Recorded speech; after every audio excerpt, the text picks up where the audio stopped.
Welcome to the welcome to the fifth episode of the Black and White podcast. Tonight we're going to be talking about missions versus day-to-day gameplay at Western specifically, and then a list of out-of-game things that you can do that will enhance team effectiveness in-game. And if we have time, which I don't think we will because we have 7, 8, I can't count people this week, we'll talk about how to take criticism, team drama, etc., all that good stuff. So to start, we have myself, Dylan Nelson. Me, Kyle. Eric Sundquist. Brooks Donahue.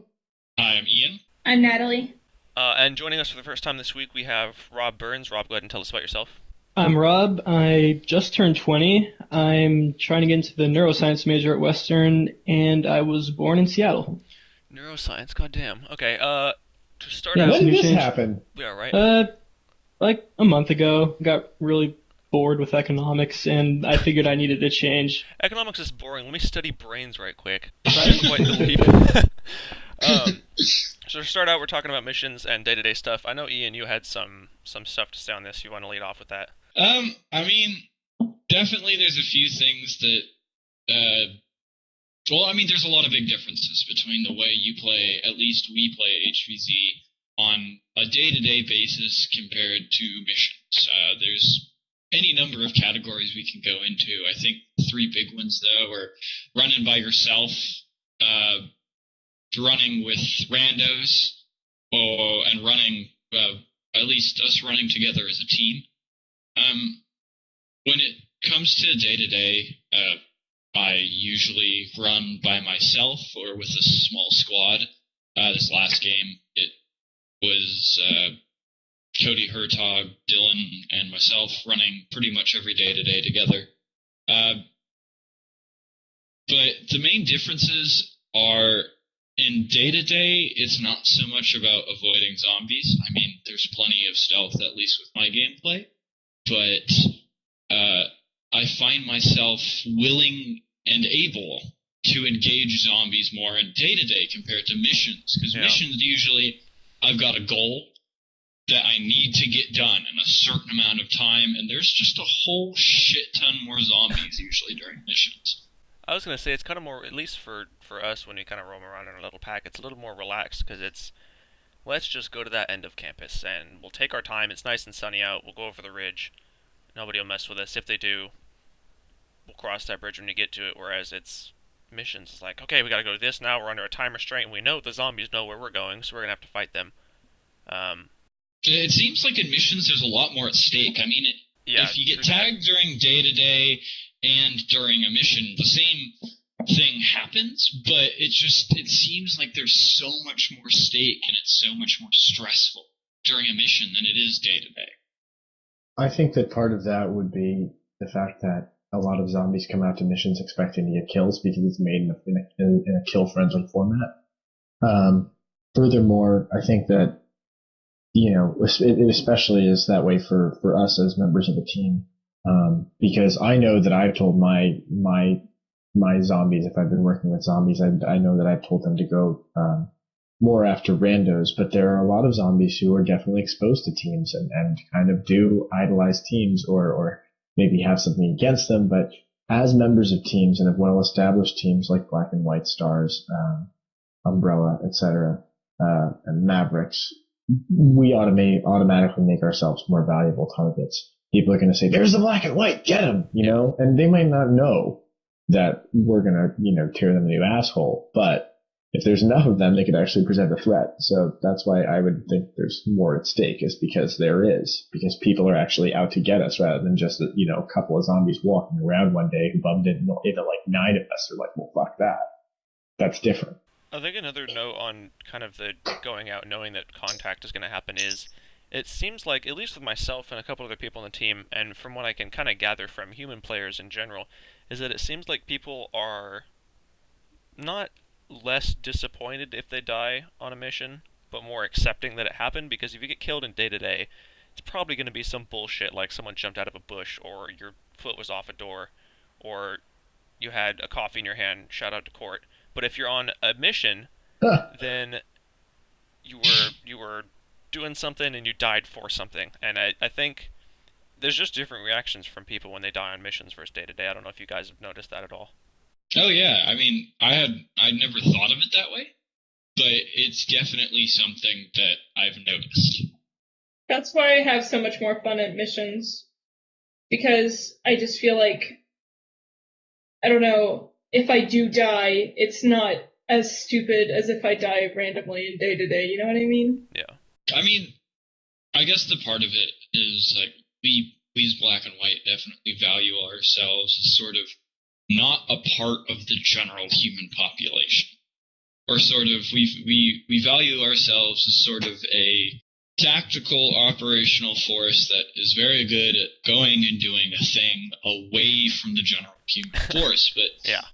even when we're like during a mission, like if we're like, all right, you go for the main objective, we go for a side objective, there's still that feeling of we're working together as like a whole.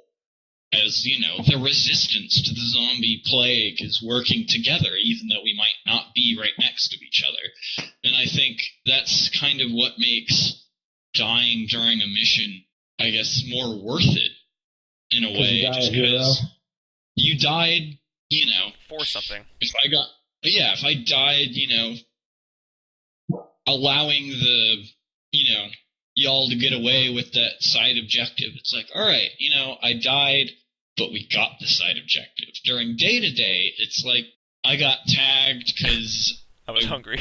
Was hungry. Yeah, I was going to the dining hall and just got fucking tagged, and goddamn it. For day-to-day missions, I think the place that I see people get tagged the absolute most is around the dining halls. I mean, it's like it's a watering hole basically, and during missions, never. Like, I mean, it doesn't happen around there, but zombies, like some really good one, like the really good zombies I've seen, they will hide out, or at least, like, you can pick off the freshmen, the scrubs, basically, if you're anywhere near a dining hall. In my mind, the VC is what pops up into my head when you say that. Because, like, the ridge no one goes to, just because it's the ridge. Right. It's up a big hill. Ain't nobody climbing that shit.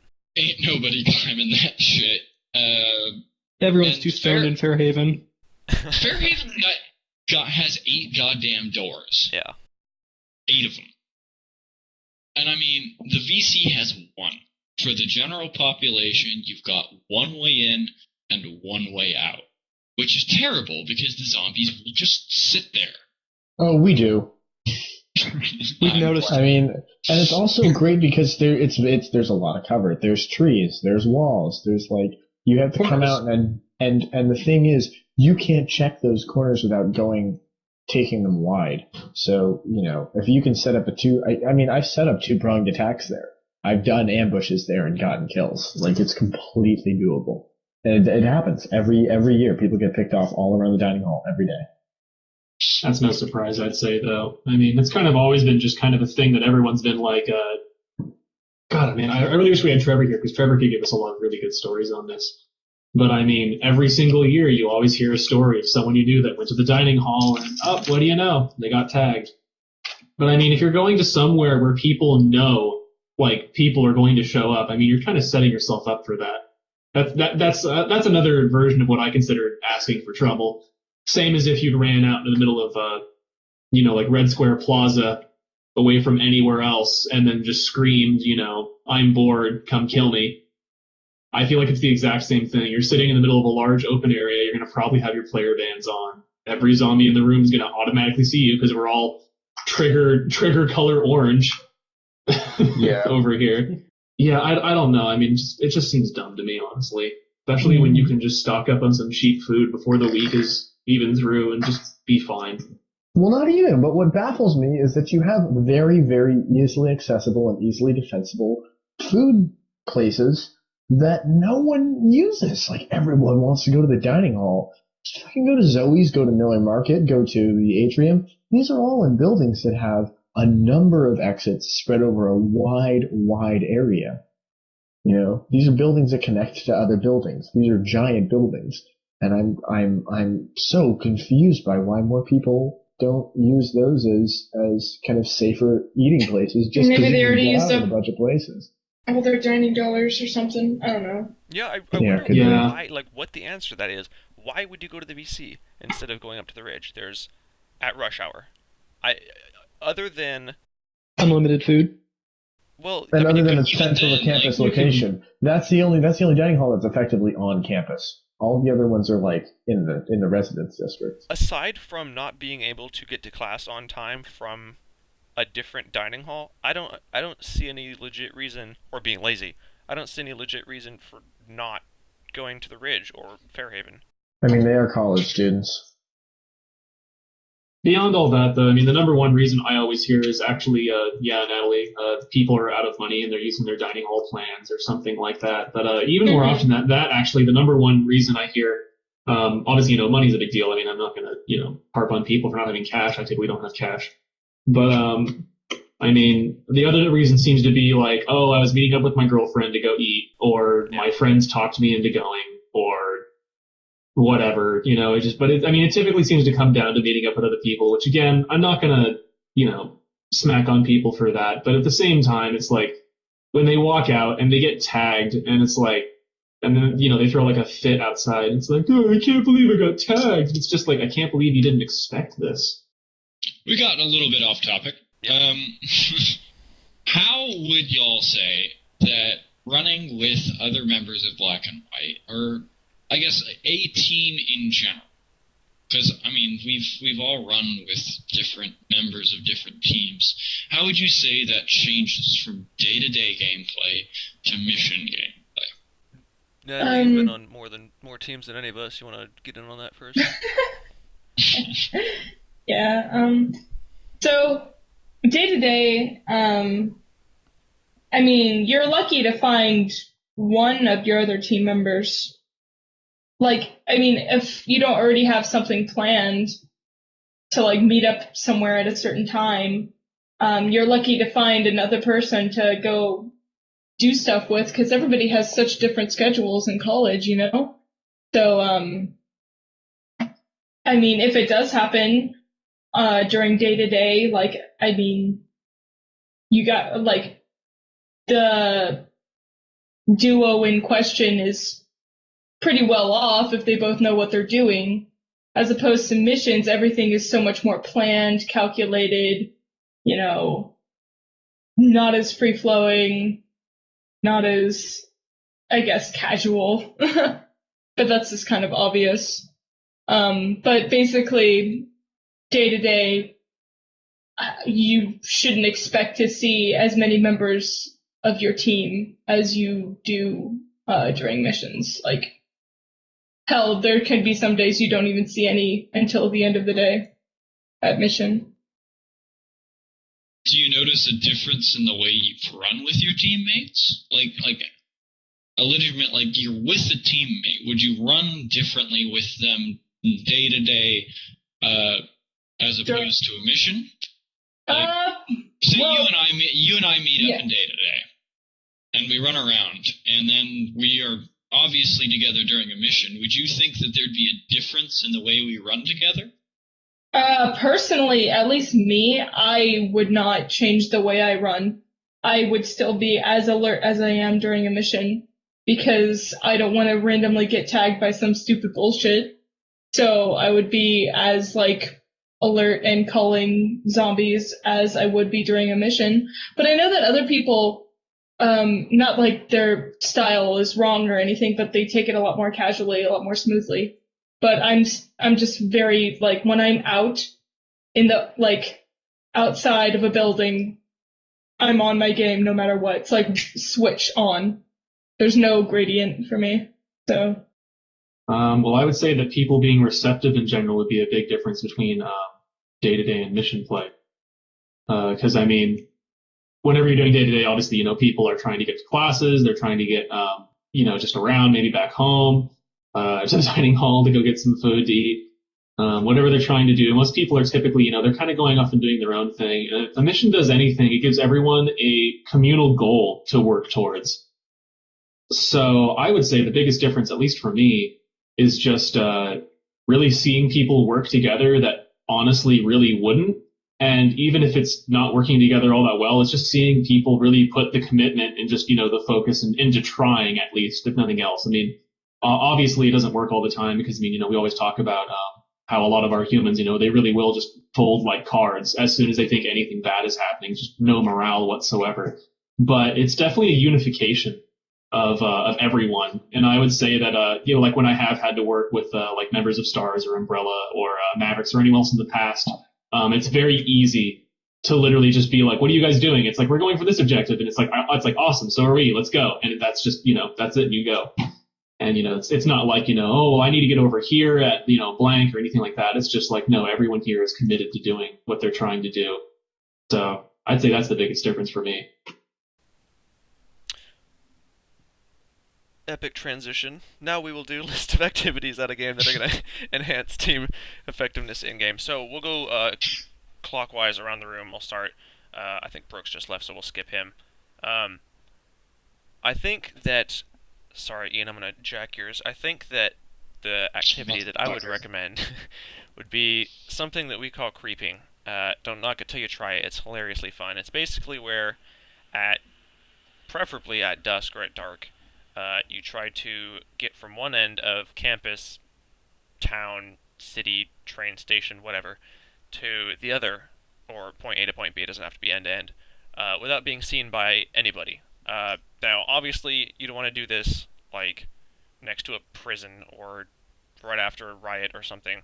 But if you do it just after a normal day, it's a lot of fun. The more people it is, the harder it is to be unseen the entire time. It's a great opportunity to work on silent communications, because if you're yelling and shit, people are going to hear you and find you. Pro tip that we learned the hard way: don't do it while a campus-wide game of hide-and-go-seek is going on. Because if you do, people will actually be looking for you, and it's much harder. Yeah, no shit. For me, as far as I know, with one of the things that could be really helpful, I guess, to add it to in-game stuff is exercising as a group. For example, there's like a contingent of people who go rock climbing together, and then like go kick it in the hot tub or whatever. But like, the bonding or the exercising as a team both kind of helps you to learn your own body a little better and learn how to move and work yourself a little bit better and maybe push yourself a little harder. And the support and assistance from other team members is actually it's enormously helpful. Just having your friends there to kind of take part in it with you. Because I used to swim alone, and it was fucking boring as shit. So it's really nice being able to have a cooperative exercise, and especially one that works your body and mind at the same time, which I feel like climbing does. Another one I'd say that would be good to do, and this would be a little bit more of a hands-on drill. And I remember we actually did something like this back when we were all freshmen, right before our team had formed, actually. But if you want to go ahead and do anything, go ahead and do some practice combat would be the best way I can say it. And this is a really, really good way to figure out very quickly what the strengths and weaknesses of any blaster you're using are, and also how to more effectively just use it. Obviously, doing controlled drills like this, just like with anything else, it's not the same as doing the real thing, but at least it'll prepare you for what, it's going to feel like to have to, rack the slide on your blaster, or, how much pressure it's going to take to pull down that trigger, or, you can start kind of getting used to, having to do smooth pulls, or unjamming a blaster, or anything else like that. Because I know when we did this, we actually did very close corner drills, where I remember, if you guys, Dylan, I guess if you remember that we had that really tight 90-degree corner at the end of the underground level, Mm-hmm. and we literally would go ahead and we would stick 3 people around that corner, and you'd have one person with any blaster of their choice, and essentially you had to go down that corner, and you had to pretty much peek around the corner. And obviously you knew the people were down there. We also did ones where we had people hiding and you didn't know where they were. But essentially the idea is that if you are getting pulled into a combat that is literally point blank, how quickly can you react to stop all of them, or can you at all? And we had a number of responses. We had people that would run away really fast and then, get themselves a better position. We had some people that really could just shoot quickly enough to take them all out, or we had people that figured out they just really couldn't do anything about that many people coming around a corner that quickly at once. So, they'd have to figure out other ways to get around it, like maybe, tricking the zombies to come around the corner early by, making it sound like they were closer than they were or something like that. It's a good exercise because everyone has a different way of doing it. And again, it starts getting you practice with what you need to do. It starts teaching you what you need to learn to do to maybe be a little more effective and survive a little longer. I guess Eric kind of stole mine, but I'm going to continue off of that. Is we have done something, we've only done it once, and most of us weren't there, but it was a really great practice. We call it the Applied Physics Club. Basically what happens is we grab all of our Nerf gear and TAC gear, and we go to one of the buildings on campus, at around 10, 11 p.m., so everyone's left the building and no one is in the building. And we have little Nerf wars. That's usually objective. So, for an example, if you've got, remember last time we played 3 different objectives that I can remember. One was a sort of a bomb objective where one team had the cap to a water bottle. The other team had the water bottle, and you had to go screw the cap on the water bottle and yell bang, or you had to defend the water bottle from having the cap screwed on. And what this teaches you is the skills necessary to either do a point defense or a point attack during an HVZ mission, except the other side is shooting at you. The next one was a defend the president. And this, obviously, is you have to get the president from one side of the building to the other side of the building, while the other team's trying to kill the president. And this is obviously just a great way to practice an escort mission. The last one we did was the crazy fucking super zombie murder everything. And that one was mainly just humans shitting themselves as Kyle murdered everybody. It's a great way to kind of really build a group's teamwork when faced with a super zombie. I think it worked really well in preparing us for some of the missions that we had to face in the next game. Ian has said exactly what I was going to say. Applied physics meetings are extremely beneficial for enhancing team tactics. I felt like, Kyle, I don't know if you remember that time that we were doing that, and I just felt so, cool running with you down the hallway, and we were on top of shit, and it was great. And that was was I still on Gray Squad? I don't remember, or if I was... Yeah, at that point you were still on the Gray. Yeah, but I started having those B-dub feels, and it was really cool. So, but other than that, I'd say things that you can do are, I've heard of teams running their routes, so knowing or running basically their schedule route that they have throughout the day together. That's something that teams have done. I know Stars has done that before. When I was on Stars, we also did team exercises where we would have drills and stuff like that, and that helped. But for every team is a different thing that I'm sure that they do that help. Umbrella did workouts, Mavericks play Super Smash Bros. Every team has their own kind of thing. It's kind of figuring it out. We have airsoft, but that shit's expensive and requires cars. Oh yeah. Or laser tag. Or laser tag, yeah. Which one's up here? I'll talk about laser tag. There you go. Yeah, you will.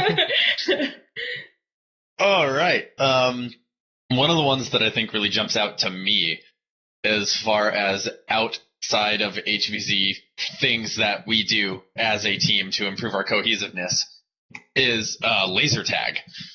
Up at Western every winter quarter, these guys from Puyallup come up and set up in our rec center and host a big-ass laser tag tournament.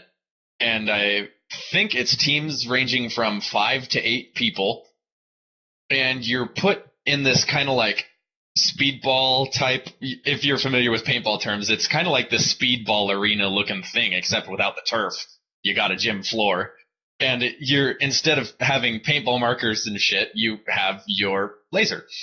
And it's a really cool and really awesome way that we have used really frequently, actually. We've gone 3 of the last 4 years that's been here. Yes. And yeah, so like we've done laser tag for 3 years now, and just this last year we took the trophy home with us. Yeah. And I think a lot of that just has to do with our cohesiveness being augmented throughout all of the experiences we've had with each other inside of game, outside of game, and whatever, where we've just used what we've learned elsewhere in whatever application we're in to further excel at what we're doing. And the laser tag is one of the most fun ways of doing it because it's a really cool battle sim and you're up against people who are shooting back, and if you mess up, you get penalized for it, and I love it. It's also nice how accurate they are, and that you don't get hit with anything when you get shot, so you don't have to wear goggles, you don't have to worry about fog, you don't have to cover your skin with everything. You don't have to buy bags of BBs. The other part of it that I think that might be possibly the most important part of the fact that it's laser tag is that it's PvP. Yeah. That's the PvP experience. All we're doing is playing against zombies all the time, and but that's when we get to play human versus humans. It's a rare opportunity, and I'm really glad, and I'm proud to say that our team won, or the team that I root for won, because that shows that not only are they decent at killing zombies, but they're the best around at killing humans too. And that can be really good for if you're playing in missions or in mini games that we have, where a lot of the time it's HVHVZ. That's kind of the opportunity to do that. I think one of the reasons laser tag and airsoft and even like video games are so great to play together as a team is you're putting yourselves in a high stress situation and you're learning to communicate and react to your teammates while everyone is stressed as balls. You kind of get to learn the ins and outs of your team and how each member reacts specifically to that stressful situation. And then you can work as a team to kind of mold yourselves into this unit so that you know how you and your comrades react to stress and can use each other and those reactions in a positive and effective manner in a combat situation. Well, you fuckers took all the good ones, but actually, this isn't like a exercise thing, but something Ian said yesterday just kind of came back to me. It's like, if you want to function well as a team in-game, you got to spend time with each other out of game. Like, Ian, you said your friend from... My contact in SCAD. Contact there. You said that he mentioned something about for every practice you have to have outside the game, you should have a party as well, or at least some team activity that involves relaxing and not firing blasters. I just feel like that is what makes our team. That's one of the things that makes us more cohesive than the other teams here at Western. I mean, we have our randomly timed black and white parties, and I feel like we function better because we know each other better than just how each of us plays in game. Yeah, the Room of Soft Things helped a lot. I love the Room of Soft Things. So yeah, I guess since it's been mentioned, shout out to Light and Team Vigil, SCAD. Thanks for letting me talk to you. I think a lot of what Rob just said, I heard echoed in Team Vigil's Captain's Light. You're absolutely right that a great way to improve your team's gameplay is to improve the synergy and just the straight up friendships between people as a major part of working together in a combat situation. You got to be able to work together and have fun in a non-combat situation. This seems to tie into something that we discussed last podcast, where we talked, or 2 podcasts ago maybe, where we talked about how tight the bond can become between teams, like the kind of the unconscious stuff, and Dylan included the footage. If you want to include it again while I'm talking right now, included the footage of when he ran up behind Corey and just tapped him on the shoulder, and Corey knew what that meant, and he knew to go, and he knew that he would be covered. And it's all this stuff that unconsciously and that you learn from each other outside of game, you're going to have learned by the time you get into the game, and you're not going to need to go over it. You're just going to know, and you're just going to go. Another before we move subjects, another I don't know how to approach this without sounding like a dick. Another piece of advice I would give is to, as a team, seek out challenges. I think part of why we started doing day-to-day, let's go from here to there just for fun, is because on a Thursday, second day of game, there's not much going on, and you can either sit on the wall and watch people walk by, or you can get out and start practicing whatever. A problem with, and again, this is just an opinion, don't take mortal offense to this, the problem with being what I would call the most effective team at Western is that we've been playing against relatively the same people for going on 3-ish years now.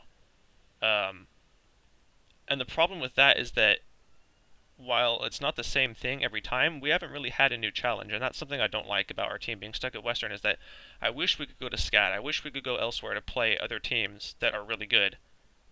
Because if you're constantly winning, or if you're constantly being the best at something, you're in the wrong place. You're not growing at all, and that's actually a worry I have about our team, is that we've, not that I have anything to base this on, but yeah, we've stagnated, or we've begun to plateau because we haven't had a super impossible challenge or something that we do, and afterwards you go, holy shit, I cannot believe that actually we're all here. So I guess in short, the last one was Fancy Lads. Yeah, exactly, and that wasn't even HVZ. So I guess I would advise to seek out challenges. Don't do what's easy. Don't do the same training bullshit day in, day out. If you don't mix it up, if you don't try something new, you're not going to grow and you're not going to learn as a team. Say it like it is, like it was, like it has, yeah. Fuck. In no attempt to be any race other than I am, really well said, Dylan. I do agree that real talk, I'm trying, and this is not to shit on any other teams, because that's not saying that they're not good. I think that we have trouble finding rivals because the other teams aren't really working against us. And, I, as a zombie player, I will be the first to admit that the zombies are not nearly as good as Olanir a zombie. When, as we said, we can talk about Scotty and Ben over and over and over and the reason that we do that is because they were the best. Without question. They changed the game, and now that they're both gone, the game has changed back. And we don't really get to face very many challenges. We know what we're doing. Or at least y'all do. I'm still learning. But I think that the fact that we had the Fancy Lads and they gave us a run for our money, and that we were actually fearing that final match, watching them beat people and watching us beat people, and realizing because I was trying to keep up with the tournament, and I was realizing that, oh shit, this is going to be us versus Fancy Lads. Yeah. Both of you were kind of just fucking waffle stomping people out of the way, and it got to the semifinals, and I wasn't sure, but then you guys won, and it's oh shit. What are you going to do? These guys are a wild card, and we've seen them play before, and they're good, and they're going to give us a run for our money, which we don't really have happen very much. So, exposing ourselves to situations where we don't know what we're getting into, and we are getting a run for our money, and we even might lose now and then, is good for us. I had a discussion with my mom today that it came down on mistakes can be really good things, and mistakes are to be celebrated. Yeah. And failures are to be celebrated as an opportunity to grow. And I don't think anyone anywhere likes losing, but I also don't think that after a certain amount of time anyone will like winning if you're absolutely just stomping the shit out of everyone that's against you. Not that we stomp the shit out of everybody, but Stars, for example, we've played Stars in HVZ, regular HVZ mini games, HVZ and when we're zombies and they're humans, and airsoft and laser tag, and we've beat them on all of that. That's not to say that they're bad players or they suck or they're. I mean, it's nothing like mean about it. It's just how we've just beaten them in things, and other than them, there's not really anyone else to. I don't know what's the right word. Fight against. And so it's like you guys ever play a video game so much that you just beat it with your eyes closed and now it's not fun to play anymore? And to their merit, it's like I would say that Stars isn't bad or worse than us. I would just say that it's the level that you've played 1,000 times. Right. You know, exactly, it's like, exactly. You know, and you know, you might not win sometimes, and you know, they might pull something weird out sometimes, you know, rarely, but generally it's the same fight, and you know, it might go their way this time, it might go our way that time, but it's the same fight, and you're looking for something new. Exactly. I think to Stars' credit is there's a reason we compare ourselves against them. Yeah. We don't we beat Umbrella over and over and over.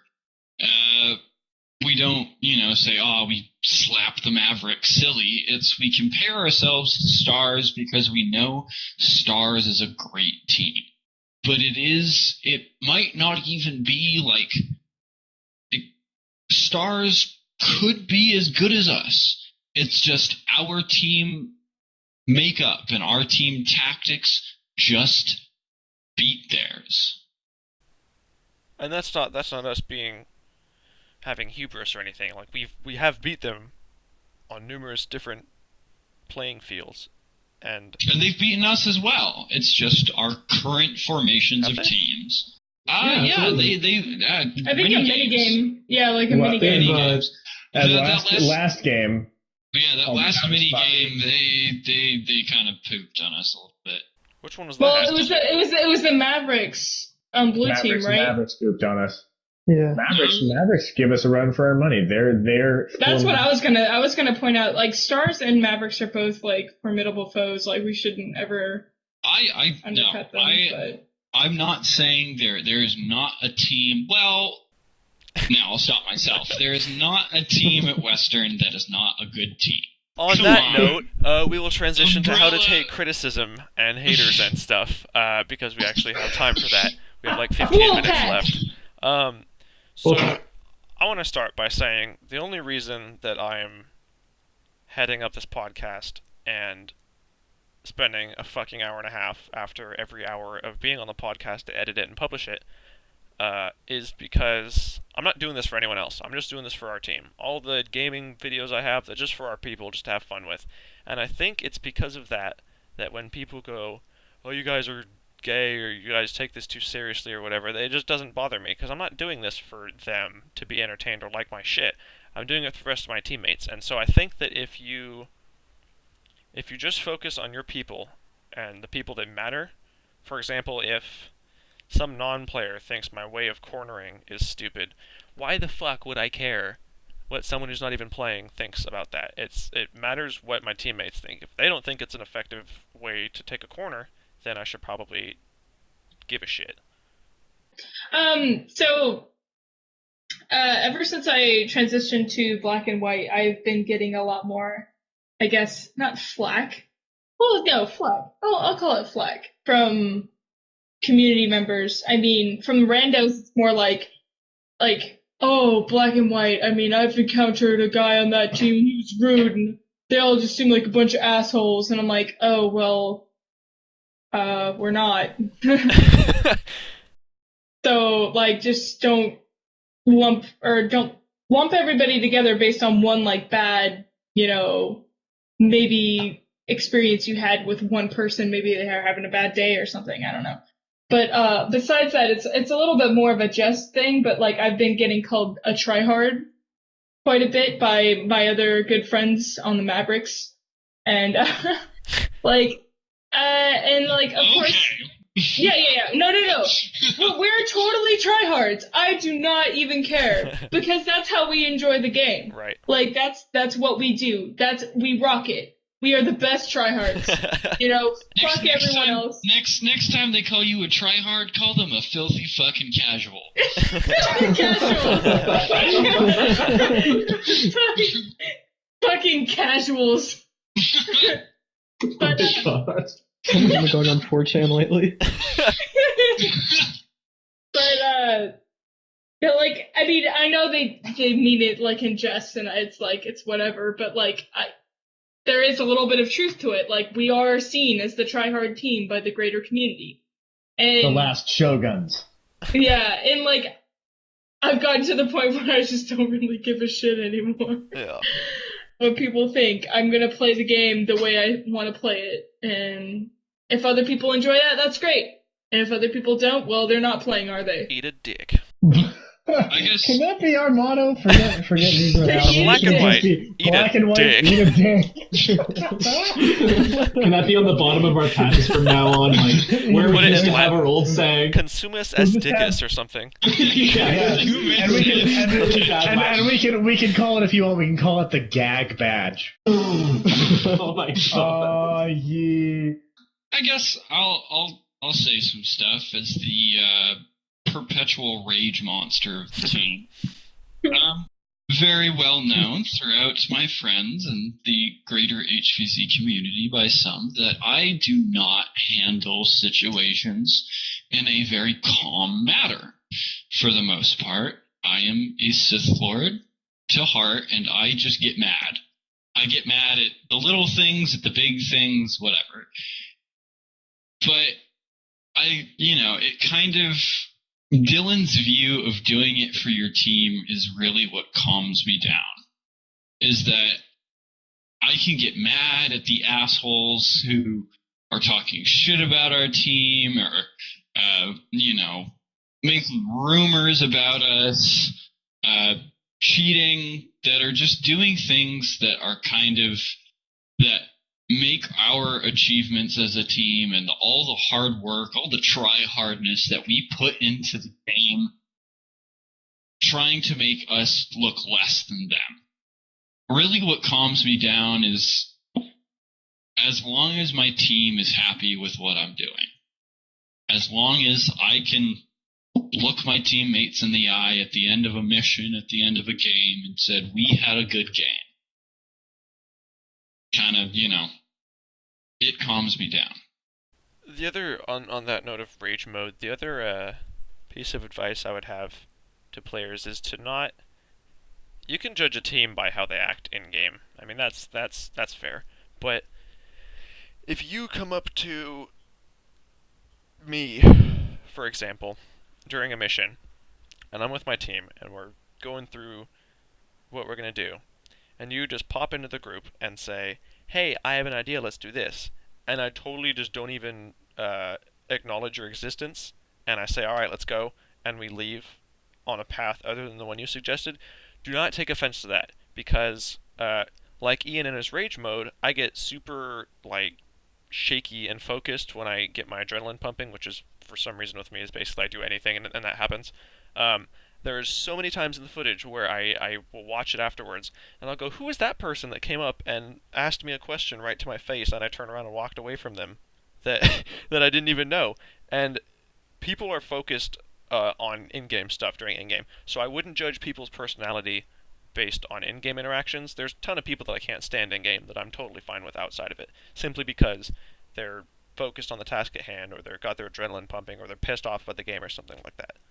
Yeah, I mean, it's kind of an issue we've had before with, I guess, the way we view other teams and other people and how people view us in-game.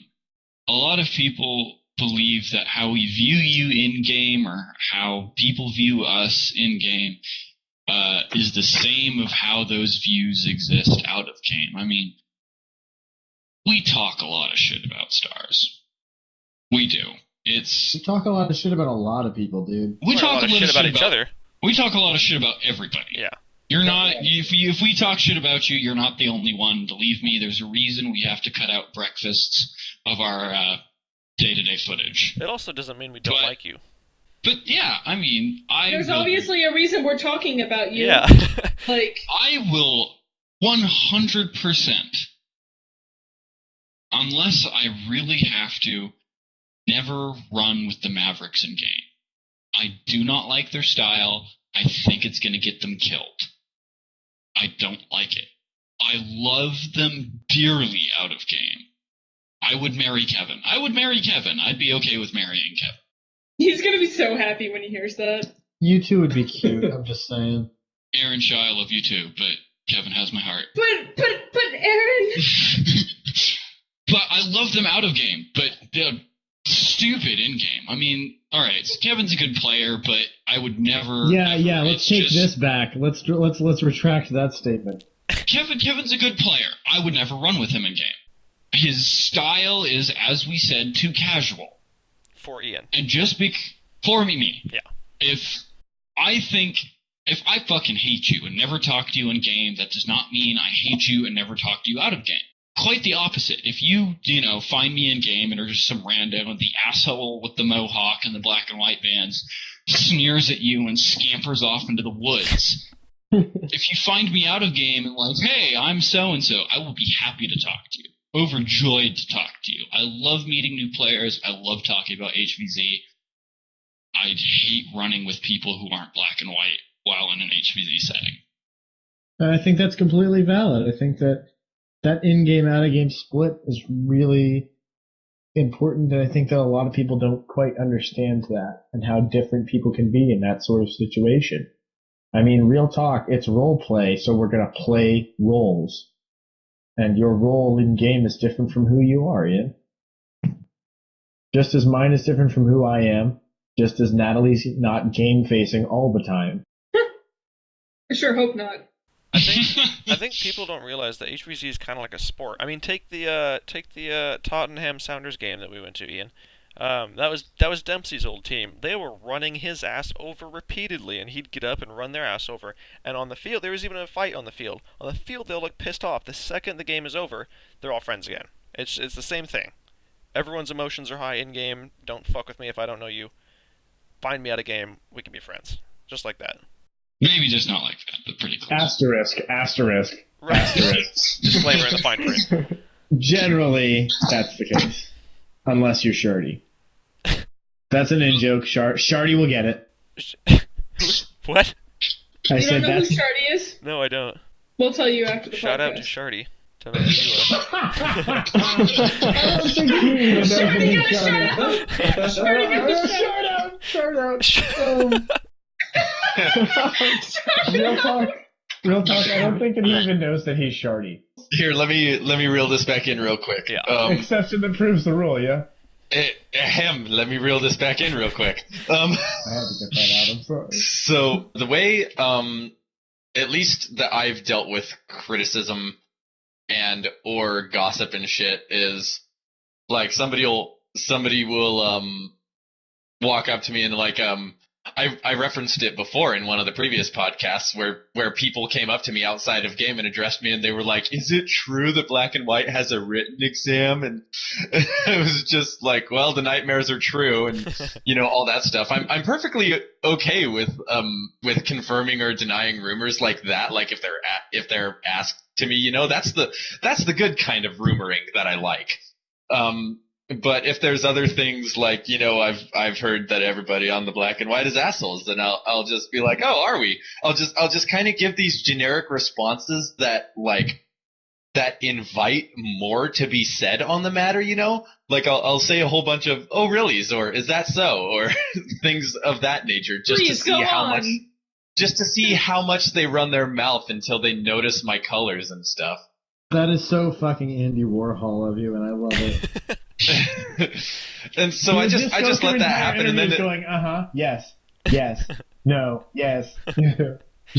Pretty much. So I'm just like, yeah. Oh, is that so? Oh, really? Oh, okay. I see. All right. Yeah. And it's kind of funny is like they either pick up on the fact that A, I'm not interested, or B, I'm black and white, and their mannerisms change, and they just kind of like leave. And it's so funny. So funny watching the shape on their face change. One more instance that I want to address before we wrap it up here. We've had a number of trolly individuals try to you see where this is going. Try to messed with us, and I think I don't really know why people do that. I don't know if they get entertainment out of it or what, but the best way I can say is to deal with that kind of thing is just give them a smile and move on. I mean, I assume people play HVZ because they're having fun and they like it. And if someone wants to make fun of you for doing something you enjoy, I'm not really sure what basis they have to do that. But the example I was talking about was we had, I don't even remember his name or his face. We had some kid that was wearing black and white armbands opposite the way we wear them. And so he comes up to, I don't know who it was, he comes up to somebody and goes, "Hey, I'm on the white and the black." And I was standing by the person that he said that to, and he was obviously trying to get a reaction out of us. And whoever it was had the same reaction I did. Just looked at this kid like, you are the most colossally unintelligent individual I've ever met in my life. The white and you couldn't think of like the green and the yellow. It had to be the white and the black because it's opposite. You're hella stupid. Get out of my face. That's what I thought. But that's what people like that are looking for. They're looking for that reaction. They're looking for you to respond. So all I did was just smile. And someone said, I think it was something along the lines of, "Oh, I wish you luck with that team." And the look on this kid's face just deflated because he didn't get a reaction that he wanted. So basically, when people are talking shit to you, just smile and wave. Stay professional about it. They're looking to get a rise out of you, and don't give it to them. Another one that I enjoy just hearing because it's just funny in general is when people who aren't participants in the game decide to throw in their 2 cents about the game. Like, the instance that I'm thinking of was like some sort of mini game or some sort of weekend day because the road through campus was open, and there were a bunch of people on the wall at the bookstore getting ready to leave and go in and do their bookstore shit, and there was a person who drove by in their car, and the passenger leaned out and said, "Ha, gay!" Oh yeah. As they rolled by, and I just like looked at people nearby and pointed at the car, and I was like, "What are these fuckheads doing?" Wait, what happened? I forgot about that. Drive-by harassment is so funny. Oh my god. I don't think I've ever not laughed at somebody yelling something out the window at us. Yeah, really, because they just kind of take those 2 seconds out of their day to just like voice their opinion to people who don't care what their opinion is. And also don't stick around to have a discussion about it. I mean, how wimpy is that? I I know. don't think I've ever heard anything that's ever been shouted at me out of a car. Yeah, usually it's incoherent drive-by. I mean, as a female, I've been whistled at before, but Right. But then another one that'll happen is people that actually do decide to sit down and talk with you about it. And those are the more fun ones because you can actually engage in the conversation. Exactly. And then you can shed a little bit of light on why people enjoy the game and all of that stuff. And you kind of just put the best foot forward for the club. And yeah.